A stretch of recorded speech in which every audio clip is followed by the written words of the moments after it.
இன்றைக்கு பரிசுத்த ஆவியினுடைய அக்கினியின் பலத்தை யார் யாரெல்லாம் ஞானஸ்நானம் பெற்றிருக்கோமோ அத்தனை பேர் மேலேயும் பரிசுத்த ஆவியின் வல்லமை இருக்கு. பரிசுத்த ஆவியினுடைய கிரி இருக்கு. பரிசுத்த ஆவியினுடைய வல்லமை இருக்கு. வரங்கள் இருக்கு. எல்லாம் நமக்கு இருக்கு. ஆனா அத்தனையும் செயலாக்கப்பட்ட விடுறதில்லை. ஆனா நம்ம பரமண்டலத்தை சொல்றோம். பரமண்டலத்தை தருவதாமே, உடைய நாமம் பரிசுத்தப்படுவதாமே, உடைய ராஜ்யம் வருவதாமே. அந்த அத்தனை தான் முக்கியமானது. உடைய சித்தம் பரமண்டலத்தில் செய்யப்படுகிறது போல பூலோகத்தில் செய்யப்படுவதாக சொல்றோமே. சொல்றதுக்காக நம்ம விட்டுக்கிறோம்.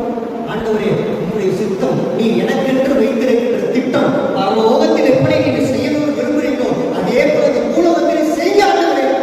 என்ன ஒரு கடிமண்ணம் போல தரணும். நீங்க எப்படி என்ன